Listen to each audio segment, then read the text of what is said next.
The grand ballroom was alive with laughter and music, the air thick with celebration. Crystal chandeliers cast a warm glow over the elegantly dressed guests, and the scent of roses mingled with a faint hint of champagne. Richard Novak, standing near the entrance, adjusted his cufflinks with a practiced calm. Today was his daughter Emily's wedding day, a milestone Richard had envisioned since she was a child, but the calm shattered in an instant. His phone buzzed violently in his pocket. He glanced down, eyes narrowing. A single message. They know everything. It's all leaking. Before he could react, the room fell into a stunned silence. The wedding music stopped abruptly. A man's voice, cold and commanding, echoed through the hall. "Everyone, stay where you are. This event is under investigation." Gasps and whispers rippled through the crowd. Richard's pulse thundered in his ears. What secret had exploded out of the shadows? How had this nightmare found him on the most important day of his family's life? 3 weeks earlier, the world seemed simpler. Richard was a respected businessman in a close-knit town, a man who prided himself on protecting his family and keeping his affairs discreet. His days were routine: morning coffee in the sunlit kitchen, meetings with his assistant Laura, and evenings spent planning Emily's wedding down to the last detail.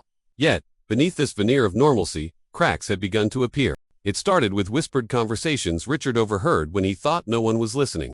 His wife, Anne, speaking in hushed tones on the phone with someone he didn't recognize. Emily's late-night texts that she quickly hid whenever he entered the room. And subtle disappearances. Files missing from his locked study. A laptop left open to an empty desktop when it should have held important documents. Richard pushed his unease aside. There was too much to do, too much at stake.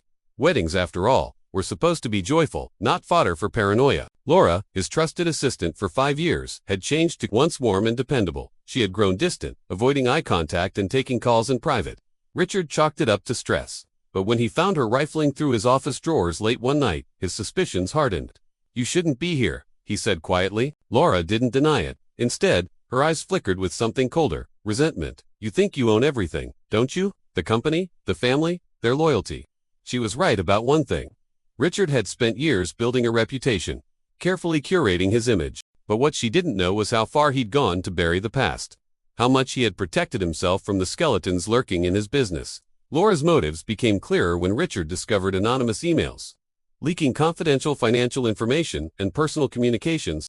The information was reaching a criminal network that had long haunted Richard's company, an underworld of blackmail and fraud. The network used the leaks to tighten their grip, threatening not only Richard's empire but his family's safety. At first, Richard planned to handle Laura quietly. She was a loose thread, but one he thought he could control. But then, the evidence tying her to the leaks vanished. Emails deleted, surveillance footage mysteriously corrupted. Worse, some of his closest allies started doubting him. His son, Michael, frustrated by the rumors, stopped returning calls. His wife, Anne, pleaded for discretion, fearful of scandal. Richard's world began to crumble. The breaking point came on the wedding day itself. With the hall packed and Emily radiant in her gown, Richard cornered Laura in a side corridor, the hum of celebration muffled behind the heavy doors. "Why?" he demanded, voice low but furious. "Why betray us like this?" Laura's expression was a mask of bitterness. "Because you've taken everything. Your family, your business, your lies.